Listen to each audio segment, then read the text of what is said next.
I never thought a shoulder injury would end up changing my entire life. If you'd asked me 6 months ago what the worst thing that could happen from helping my brother move apartments was, I would have said throwing out my back or dropping his television. Instead, I tore something in my right shoulder trying to catch a falling dresser. At first, it didn't even hurt that badly. I finished carrying boxes, joked about getting old at 29, drove home and figured a few days of rest would solve everything. It didn't. Within a week, I couldn't reach the top shelf in my kitchen without wincing. Sleeping became a nightmare because every time I rolled onto my right side, pain shot through my arm. After an MRI and an appointment with an orthopedic specialist, I got the news. "Nothing that needs surgery," the doctor said, tapping my scan. "But you'll need physical therapy, 8 to 12 weeks. I wasn't thrilled. I'd never been to physical therapy before, and honestly, I pictured a room full of exercise bands, old magazines, and people counting to 10 while lifting tiny dumbbells. The following Monday, I walked into the clinic expecting exactly that. The waiting room looked surprisingly modern. Soft music played through hidden speakers, and the place smelled faintly of eucalyptus instead of disinfectant. "Dennis?" I looked up. The guy standing in the doorway couldn't have been much older than me. Tall, broad shoulders, dark blonde hair that looked slightly messy in a way that somehow worked. He wore navy scrubs with Clyde embroidered over the pocket. He smiled. "I'm Clyde. I'll be your physical therapist." I stood, trying not to stare longer than was socially acceptable. "Nice to meet you." His handshake was firm, but careful. "So," he said while leading me toward one of the treatment rooms, "tell me what happened." "I lost a fight with a dresser." He laughed. "A dresser? It won." "I'll make a note of that." I laughed too. It was stupid. But somehow he made me feel comfortable almost immediately. Inside the treatment room, he pulled up my scans on a monitor. "Looks like you've got a partial rotator cuff strain." "Sounds expensive."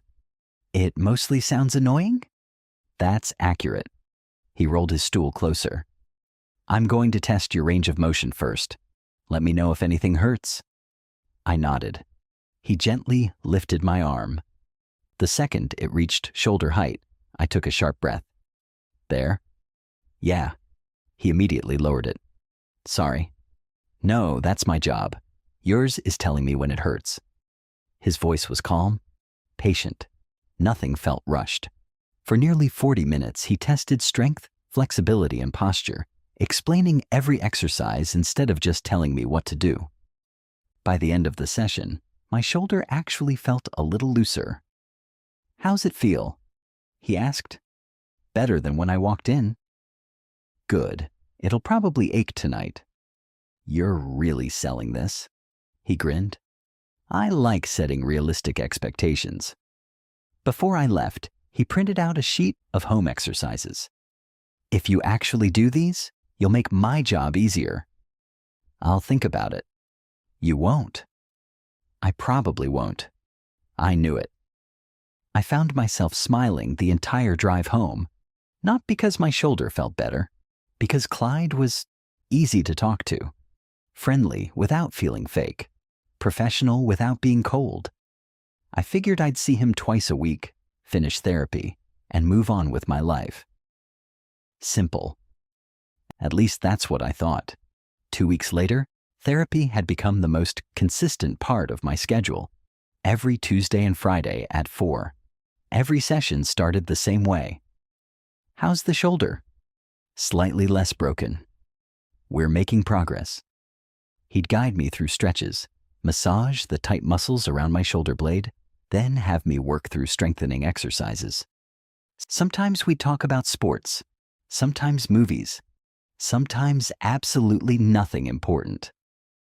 One afternoon, he noticed the logo on my t-shirt. "You play guitar?" I looked down. "Oh, yeah. You still playing?" "Not since the injury." "I bet that's frustrating." "It is." He nodded. "We'll get you back there. There was something about the way he said it, not like a salesman promising results, like he genuinely believed it. That afternoon, while working on resistance band exercises, I asked, "So how long have you been doing this?" "Almost 6 years." "You like it?" "I do." "You don't get tired of people complaining?" He smiled. "Everyone complains." "I guess that's true." "My job isn't just fixing shoulders or knees." "What is it then?"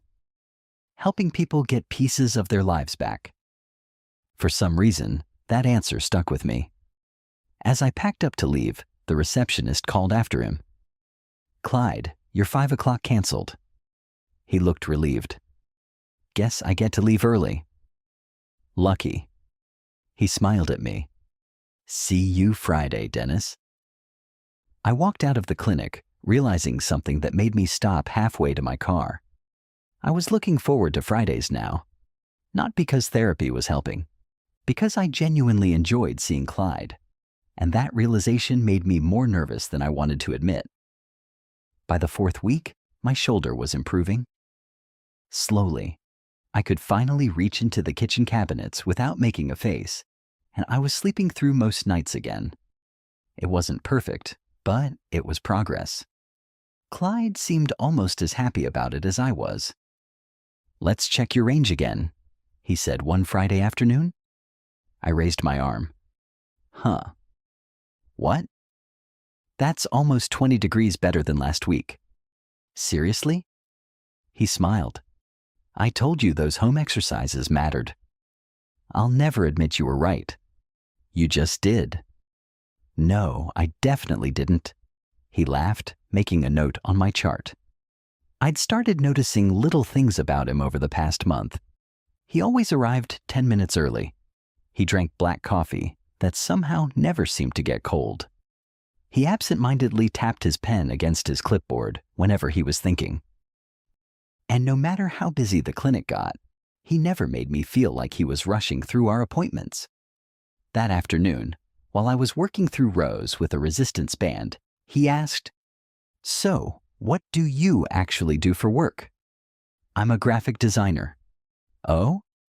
Mostly branding and marketing stuff?" He nodded. "That explains the t-shirts." "What about them?" "They're always different." I laughed. "You've noticed?" "You've worn 7 different band shirts."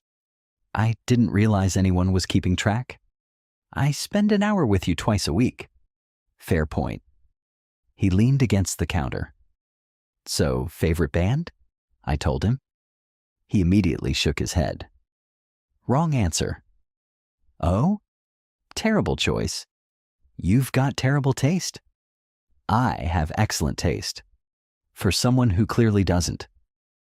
We spent the next 5 minutes arguing over music while I finished my exercises. It was ridiculous and weirdly fun. The following Tuesday, the clinic was unusually quiet. Only 2 other patients were there. Clyde finished my manual therapy, then wheeled his stool back. "I think you're ready for something harder." Those are dangerous words. They usually are. He handed me a pair of 5-pound dumbbells. Slow shoulder presses. I made it through 6 repetitions before my arm started shaking. "There it is," he said. "What?" "The face." "What face?" "The I regret every decision that brought me here face." "I don't make that face." "You absolutely do." "I don't." He simply raised an eyebrow. I sighed. "Fine. Maybe a little." I knew it. When I finished the set, I dropped the weights dramatically onto the mat. "I'm suing you." "For making your shoulder stronger?" "For emotional damages." He laughed so hard another therapist glanced over. Near the end of the session, I noticed a framed photo sitting on a shelf behind his desk. It showed Clyde standing at the finish line of what looked like a marathon. "You run?" "Used to." "What happened?" "My knee decided it hated me." "So even physical therapists get injured?" "Unfortunately." "I thought you people were indestructible." "I wish." He smiled, but there was something quieter behind it. I learned the hard way that recovery takes patience. Guess that helps with patience. A lot more than school did. For a second, the conversation felt more personal than usual. Then another therapist poked her head into the room. "Clyde, room 3 is ready." "I'll be there." He looked back at me. "Same time Friday?" "Wouldn't miss it." The words slipped out before I could think. Neither of us said anything for a second. Then he smiled. "I'll see you Friday." Friday arrived faster than expected. The clinic, however, was packed. Every treatment table was occupied. Phones rang constantly. People moved in every direction. "I'm running about 15 minutes behind." Clyde apologized when he finally came to get me. "No worries." I hate making people wait. I survived. Barely. Once we got into the treatment room, he let out a long breath. "Busy day?" "You have no idea." "You look exhausted." "I kind of am." For the first time since we'd met, I noticed dark circles under his eyes. "You should take a vacation." "I keep saying that." "So why don't you?" He smiled faintly. "I keep finding reasons not to." Something in the way he answered made me wonder if there was more to it, but before I could ask, he clapped his hands together. "All right, let's see how the shoulder's doing." At the end of the appointment, I grabbed my backpack. So, I've got good news. I like good news. If you keep progressing like this, you've probably only got 4 sessions left. I stopped smiling. Only 4? It should have made me happy. That meant my shoulder was almost healed. Instead, I felt unexpectedly disappointed. Clyde noticed. "That's not the reaction I usually get." "No, it is." "You sure?" "Yeah." He looked at me for a second, almost like he was trying to figure something out. Then he smiled. "Well, let's make the last 4 count." As I walked toward the parking lot, I realized why I'd hesitated. In another 2 weeks, I wouldn't have any reason to see Clyde anymore. And somehow, that bothered me a lot more than it probably should have. The strange thing was, I kept reminding myself this was temporary. Clyde wasn't a coworker. He wasn't someone I'd met through friends. He was my physical therapist. Eventually, my shoulder would heal, therapy would end, and we'd probably never see each other again. So, why was I thinking about him on random Tuesday nights? Why was I catching myself wondering how his day had gone? It didn't make any sense. I told myself I was just grateful. That was all. When Friday rolled around, I got to the clinic a few minutes early. The receptionist smiled when I checked in. "Dennis, right?" "That's me." "Clyde's finishing with another patient. He'll be right out." "No problem." I sat down with one of the old magazines, but barely looked at it. A minute later, the treatment room door opened. Clyde stepped out, laughing at something an older patient had said. "Remember," he told the man, "don't try to lift your grandson this weekend." "I'll try." "No, don't try." The older man chuckled. "I won't." Only after the patient walked away did Clyde notice me. "There you are. I've been told I'm hard to miss." He smiled. "Come on back." Once we were in the treatment room, he looked over my chart. "Any pain this week?" "Only after sitting too long." "Good." "That's good?" "It means we're moving away from injury pain and into normal muscle fatigue." "I'll pretend I understood that." "You don't have to." He gently tested my shoulder again. "Raise your arm." I did. Higher. I kept going. When I reached almost straight overhead, we both paused. "Wait," I said. He grinned. "You just realized?" "I didn't even think about it." "You just lifted your arm over your head." Without pain. I slowly lowered it again. I haven't been able to do that in months. I know. There was genuine satisfaction in his voice, like he'd been rooting for me the entire time. That's a pretty big milestone, Dennis. I couldn't stop smiling. So? You were right? I know. I hate saying that. I know that too. After the exercises, Clyde handed me a heavier resistance band. We're upgrading. I don't like the sound of that. You'll survive. Bold assumption. He stood beside me while I worked through the movements, occasionally adjusting my posture. Shoulders back. Like this? A little more. His hand rested lightly between my shoulder blades for just a second, guiding my position. There. The contact was completely professional, brief, normal. Still, I found myself suddenly very aware of how close he was. You okay? He asked. You stopped counting? Oh. I laughed awkwardly. I forgot what number I was on. He smiled. Start over. You're evil. I've been called worse.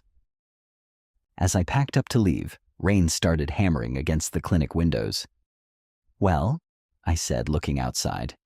That's unfortunate. Clyde walked over.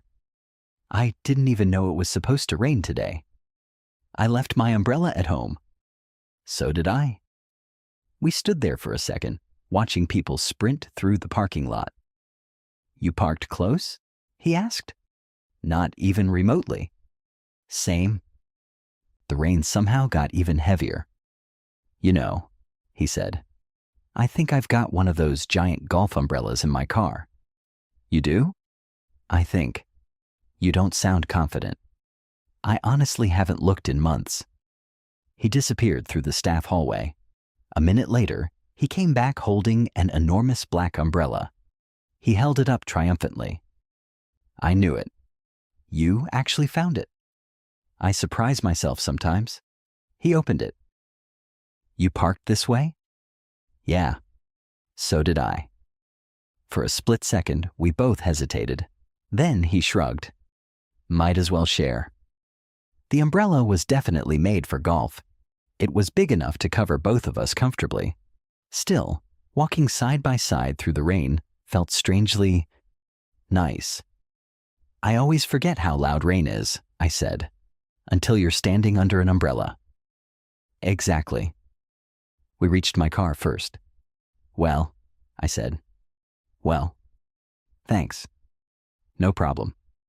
I unlocked my door but didn't get in immediately. You've got to keep walking. I know.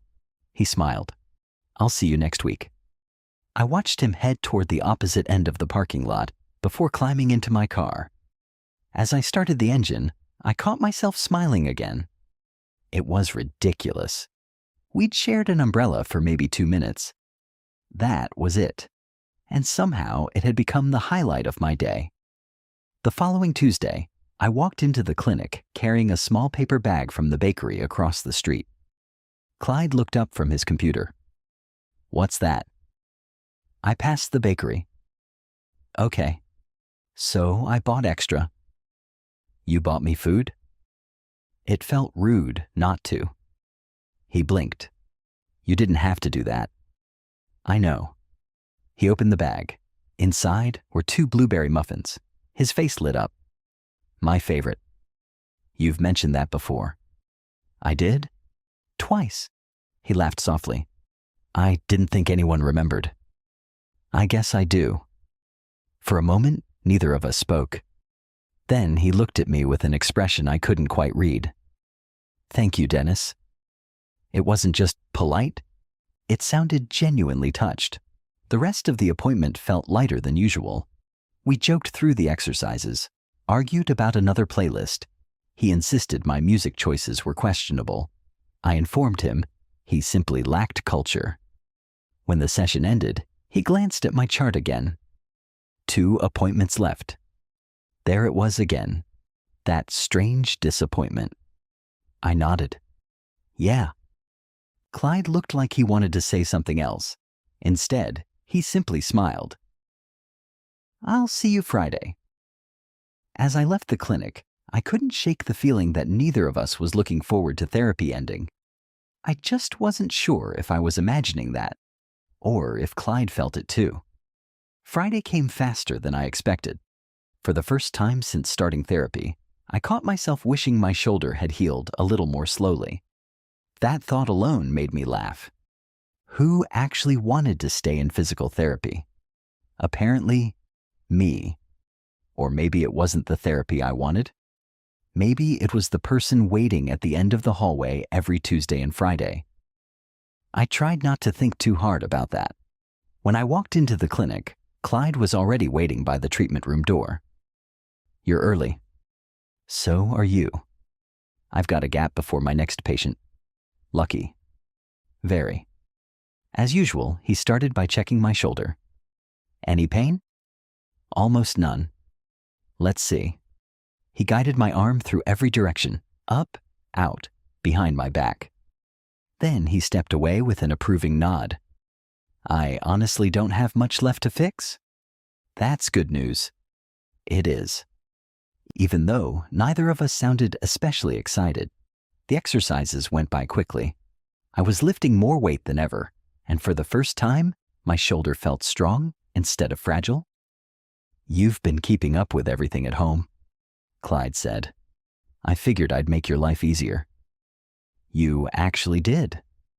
I should frame that compliment. I don't hand those out often. "I can tell." He laughed. "I've had patients swear they were doing their exercises while still having the instruction sheet folded exactly the way I gave it to them." "Ouch." "You'd be surprised." "I believe it." He leaned against the treatment table, folding his arms. "So, guitar. What about it? Have you tried playing again?" "I've been nervous." "Why?" "What if it still hurts?" He looked at me for a second. "Sometimes the hardest part of recovery isn't healing." "No? It's trusting that you've healed." That sentence stayed with me, because it sounded like he wasn't just talking about shoulders anymore.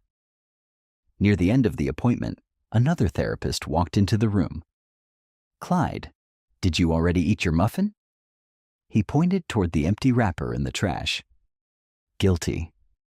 The therapist smiled. "So that's where it came from." Clyde looked slightly embarrassed. "Dennis brought it." She looked at me. "Well, now I'm jealous. I'll bring enough for everyone next time." She laughed. "I'm holding you to that."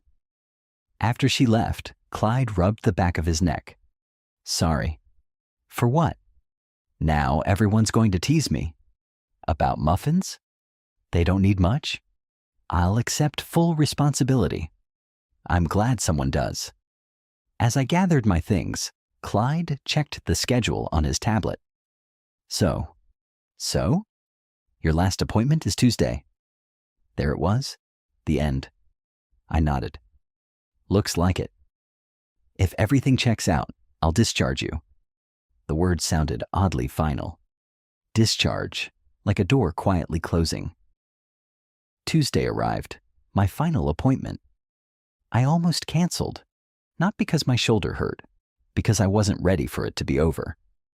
That sounded ridiculous, even in my own head. Still, I walked into the clinic trying to act like everything was normal. "Dennis?" Clyde smiled. "Ready for graduation?" "I didn't know there'd be a ceremony." I was thinking more of a handshake. "I'll try not to cry." "No promises." His smile lingered a little longer than usual. The evaluation didn't take long. Strength, mobility, flexibility. Every test came back normal. Finally, Clyde set the clipboard down. "Congratulations." "That's it?" "That's it." "My shoulder's officially boring again?" "The best kind of shoulder." I rolled it experimentally. No pain, no stiffness, nothing. "I honestly can't believe it." "You put in the work. You made it easier?" He shrugged. "We were a team." For some reason, hearing him say that made my chest tighten. He finished typing into the computer. "You're officially discharged." There it was again. That word. Discharged. He stood and offered his hand. "It was a pleasure working with you, Dennis." I shook it. "Same here." Neither of us let go immediately. It was only a second, maybe less. Then we both stepped back. Professional. Normal. Exactly the way it should have been. I slung my backpack over one shoulder. Well, I guess this is goodbye. I guess it is." I started toward the door, made it halfway, then stopped. I turned around. "Clyde?" "Yeah?" "I know this might be a weird question." He waited. "Would it be inappropriate if I asked whether you'd ever want to grab a coffee sometime?" The room suddenly felt very quiet. His expression shifted from surprise to something softer. He let out a slow breath. "I've actually been hoping you'd ask." I blinked. "You have?" He nodded once. "But I couldn't suggest it while you were still my patient." "Right. Professional boundaries." "Of course." A smile spread across my face before I could stop it. "So," he smiled back. "So, I guess I'm not your patient anymore." "No." "And you're free Thursday evening?" A quiet laugh escaped him. "I am." "Coffee?" "I'd like that." For the first time since I'd met him, we weren't therapist and patient anymore. Just two men standing in an empty treatment room, both smiling for exactly the same reason. Thursday somehow felt more stressful than my first therapy appointment. Not because I didn't know where I was going, because this time, Clyde wasn't meeting me as my physical therapist. He was meeting me as, well, I wasn't exactly sure what we were calling it. Two guys getting coffee? A date? Something in between? I changed my shirt 3 times before leaving my apartment. By the 4th one, I gave up. If he notices, I muttered to myself, I've got bigger problems. We agreed to meet at a small independent coffee shop downtown. The kind with mismatched furniture, local artwork on the walls, and enough plants to make it feel more like a greenhouse than a cafe.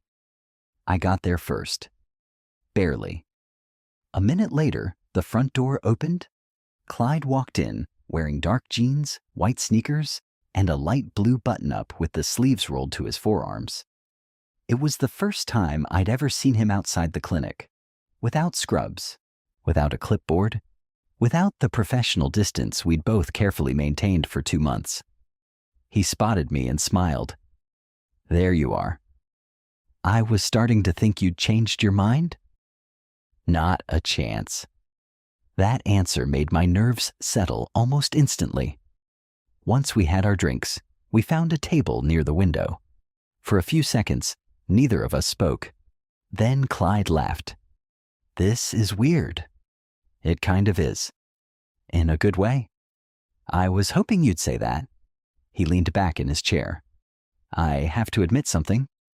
"Uh-oh." "I almost didn't answer when you asked me to get coffee." I frowned. "Why?" "I was worried I'd seem too eager."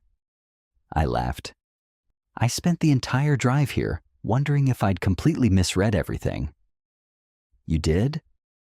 "I thought there was a 50-50 chance you'd politely say no." He shook his head. "Honestly," he paused, "I was disappointed every time one of your appointments ended." That confession hit me harder than I expected. I thought I was the only one. "No," he smiled softly. "Definitely not." Without the structure of therapy, conversation flowed differently. We talked about our families, our favorite places to travel, the terrible apartments we'd rented after college. At one point, Clyde asked, "So, what made you become a graphic designer?" "My grandfather." "Really? He painted?" "What kind of paintings?" "Landscapes." I smiled at the memory. He used to tell me that creating something was the closest thing to leaving a permanent mark on the world. Clyde nodded thoughtfully. I like that. What about you? My mom. For physical therapy? She had a stroke when I was a teenager. I looked at him quietly. She recovered really well. That's good. I watched her therapists help her relearn things she'd done automatically her whole life. He wrapped both hands around his coffee cup. It made a huge impression on me. So you wanted to do that for someone else? Exactly. It suddenly made perfect sense. The patience, the encouragement, the way he celebrated every little improvement, like it actually mattered. Because to him, it did. We ended up staying almost 2 hours. Neither of us seemed to notice the time passing. Eventually, Clyde glanced at his watch. I should probably head home. Long day tomorrow? 8 patients before lunch. Ouch. He stood, grabbing his jacket. Outside, the evening air was cool. We lingered on the sidewalk. Neither of us seemed in a hurry to leave. I had a really good time, I admitted. So did I. There was another brief silence. Then Clyde rubbed the back of his neck. Can I ask something? Sure. When you asked me for coffee. Yeah? Were you asking because you wanted to thank your therapist? I laughed. No. I didn't think so. I asked because I wanted to get to know you. His smile widened. I was hoping that was the answer. Over the next few weeks, coffee turned into dinner. Dinner turned into long walks through the park. Long walks somehow became Sunday afternoons, wandering bookstores or trying restaurants neither of us had visited before. It all happened naturally. There wasn't one dramatic moment where everything changed. Instead, it was dozens of little moments. Clyde texting me after a stressful day. Me sending him pictures of whatever ridiculous design project I was working on. Him recommending books. Me introducing him to bands he'd never heard before. Somewhere along the way, talking to him became the easiest part of my day. One Saturday afternoon, we were walking along the river after lunch. I've been meaning to ask you something, Clyde said. Okay. Were you actually doing your home exercises? I laughed. Seriously? I'm serious. I did every single one. He looked genuinely surprised. I owe you an apology. For what? I thought there was at least a 50% chance you were pretending. I can't believe you had so little faith in me. I've been disappointed before. I nudged his shoulder lightly. I'll never let you forget this. You probably won't. We both laughed. Then, almost without thinking, our hands brushed. Neither of us pulled away immediately. A second later, Clyde looked at me. You know. What? I've wanted to do something since our coffee date. I felt my heartbeat speed up. What stopped you? You looked nervous. I was. So was I. He smiled, taking one small step closer. The afternoon breeze carried the scent of the river as the sounds of the city faded into the background. Neither of us spoke. We didn't need to. We were finally standing close enough that pretending this was only friendship didn't make much sense anymore. For a second, neither of us moved. People walked past us along the river without paying any attention, and the water reflected the late afternoon sun in soft ripples. Clyde looked at me, then smiled nervously. I've been overthinking this. I have too. Good. I laughed. I don't think either of us is very good at pretending we're confident. Definitely not. He took another small step closer. Can I kiss you? The fact that he asked instead of assuming made my heart melt a little. I nodded. Yeah. The kiss was gentle, brief, more like a promise than a dramatic movie moment. When we pulled apart, we both laughed. What? I asked. I don't know, Clyde admitted. I think I built that moment up in my head for weeks. So did I. Worth the wait? I smiled. Absolutely. After that, everything somehow became easier. We stopped dancing around what this was. We were dating. It felt strange saying it out loud at first, not because it wasn't true, because it had happened so naturally.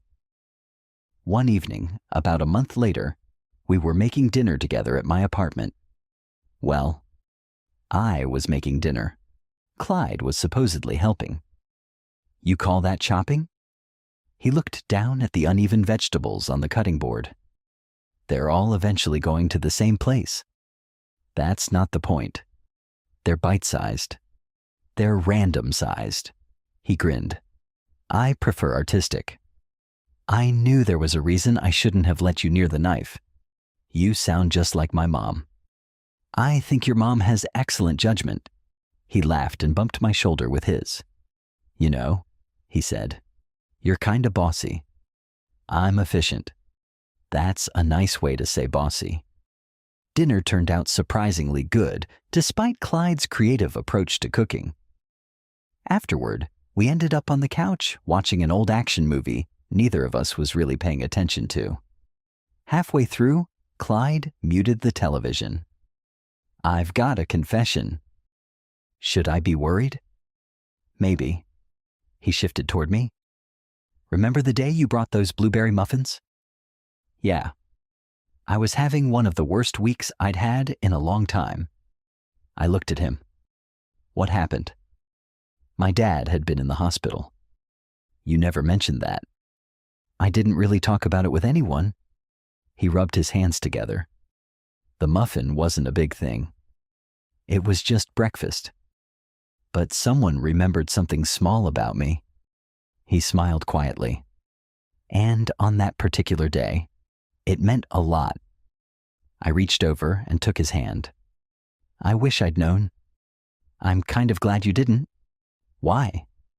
Because you weren't trying to cheer me up. No. You were just being thoughtful. A few weeks later, Clyde invited me to a charity 5K his clinic sponsored every year. I should warn you, he said while we pinned our race numbers to our shirts. I don't actually run these anymore. I thought you were a marathon guy. I volunteer now. So why am I wearing a number? Because I signed you up. I stared at him. You what? You'll survive. This feels suspiciously familiar. He laughed. Remember when I handed you those heavier dumbbells? Oh no. You survived those too. I pointed at him dramatically. You enjoy watching me suffer? A little. I knew it. I finished the race. Barely. Clyde was waiting at the finish line with 2 bottles of water. Congratulations. I hate you. No, you don't. I might. You definitely don't. I accepted the water. I'm never running again. You'll say that until next year. There will not be a next year. He simply smiled. Somehow, that smile made me suspect he'd already decided otherwise. That evening, we sat on a bench overlooking the park while people packed up the event. You know what's funny? I said. What? If I hadn't hurt my shoulder, you would have never needed therapy, and we probably would have never met. He nodded slowly. I've thought about that too. It's weird. A little. I looked down at my now perfectly healthy shoulder. For months, I thought that injury was the worst thing that had happened all year. And now? I smiled at him. Now I think it was the luckiest accident I've ever had. Clyde didn't answer right away. Instead, he reached over and laced his fingers through mine. I've been thinking something. That sounds dangerous. It usually is. I laughed. What is it? I don't think your shoulder is the only thing that healed. I looked at him, understanding exactly what he meant.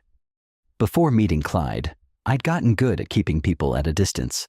Work, routine, a few friends. That was enough. Or at least I'd convinced myself it was. Somewhere between resistance bands, coffee dates, and long walks, I'd let someone in without even realizing it. And for the first time in years, it didn't scare me. It felt right.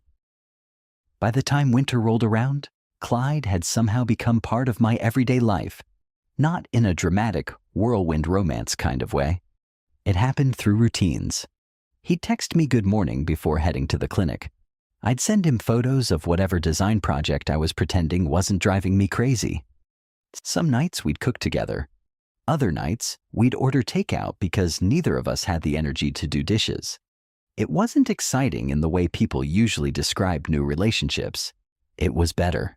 It felt steady. One evening, I was reorganizing a shelf in my apartment when Clyde walked in carrying 2 grocery bags. I brought dinner. You brought ingredients. Exactly. So I'm making dinner. I had faith you'd figure that out. I laughed. You've gotten very comfortable volunteering me. You've gotten very comfortable saying yes. He wasn't wrong. While I chopped vegetables, Clyde leaned against the counter watching me. What? Nothing. You're smiling. I know. Why? He shrugged. I like being here. The answer was so simple that it caught me off guard. Not I like the apartment. Not I like dinner. Just, I like being here. I walked over and wrapped my arms around him for a quick hug. I like you being here too. A few days later, Clyde invited me to his place for the first time. I'd been curious ever since we'd started dating. His apartment looked exactly the way I imagined it would.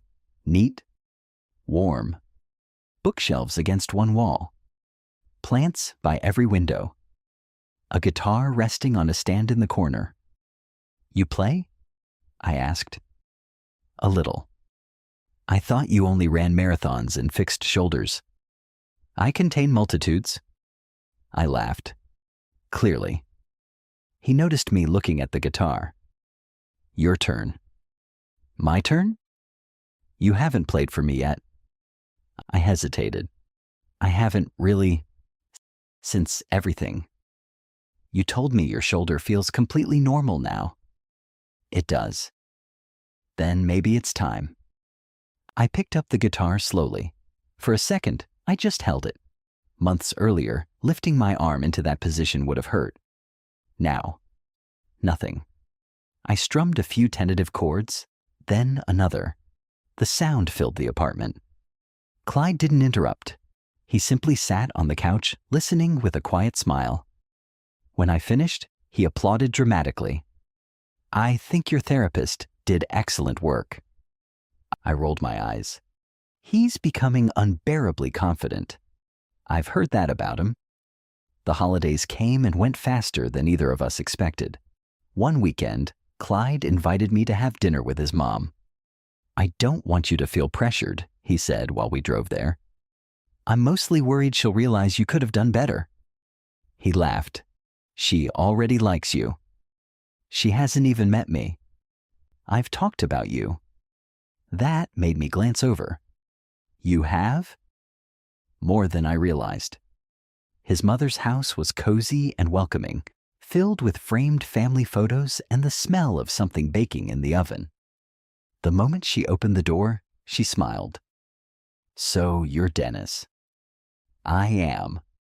She hugged me before I had time to react.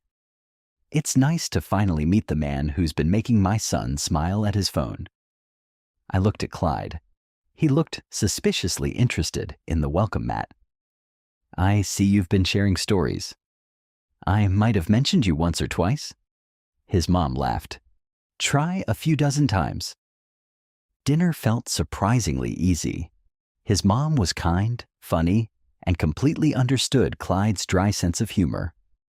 At one point, she looked at him and shook her head. You know, when you first became a physical therapist, you always worried you weren't doing enough. I remember.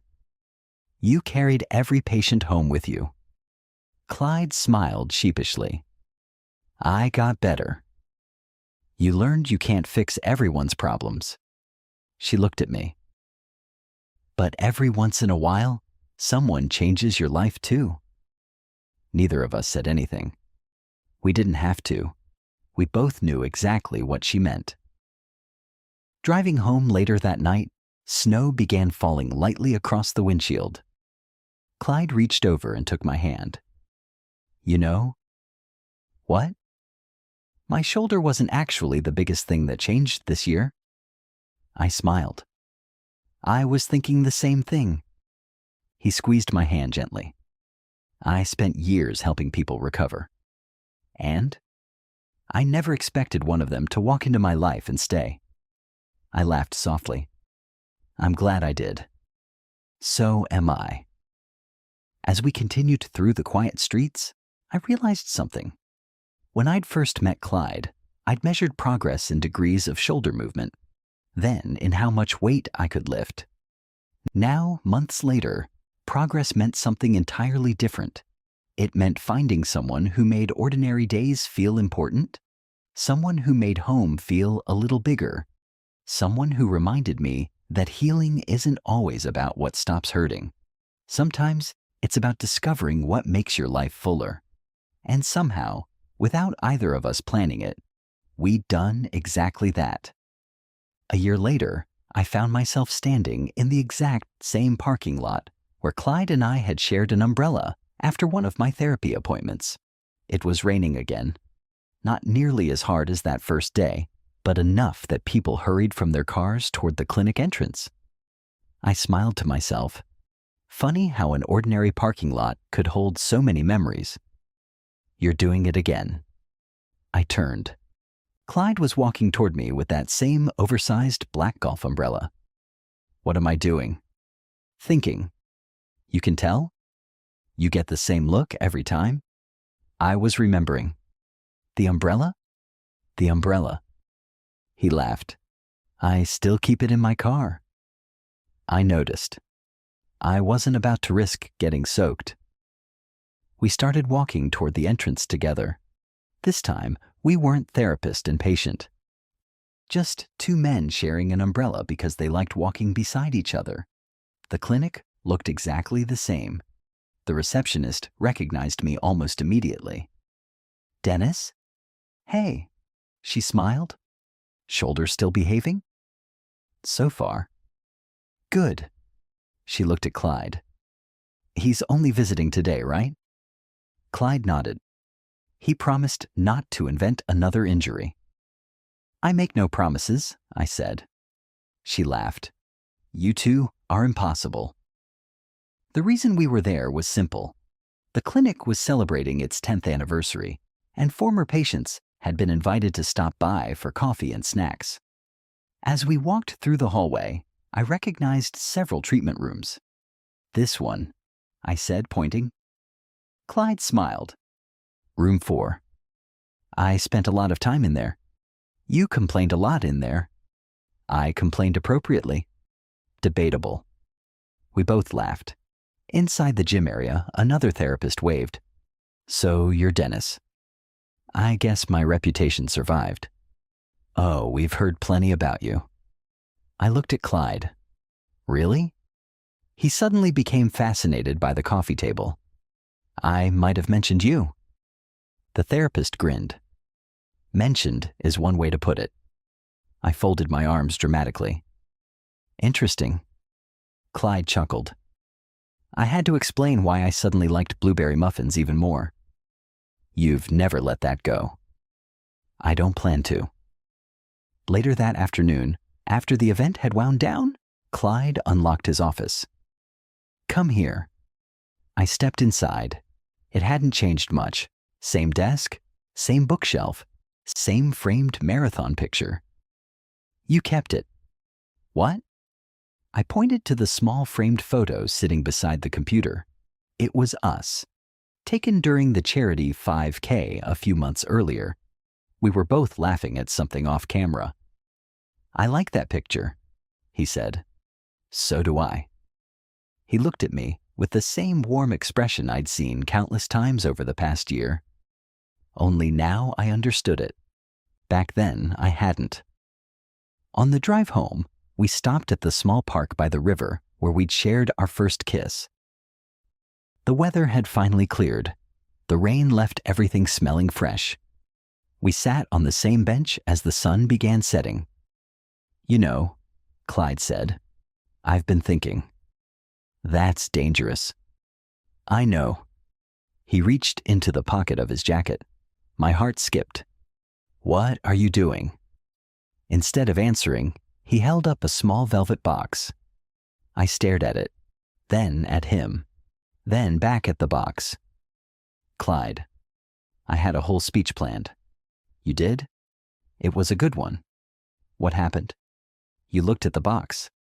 I laughed so hard I had to wipe tears from my eyes. I'm sorry. No, you're not. Not even a little. He laughed too, shaking his head. So much for the dramatic moment. It can still be dramatic. He took a slow breath. When I met you, I thought I was helping someone recover from a shoulder injury. He smiled softly. I had no idea I'd end up meeting the person I wanted to spend my life with. I felt my throat tighten. You've become my favorite part of every ordinary day. He opened the box. Inside was a simple silver ring. Dennis. His voice was quieter now. Will you marry me? For a second, I couldn't speak. A year ago, I'd walked into his clinic hoping someone could help me lift my arm without pain.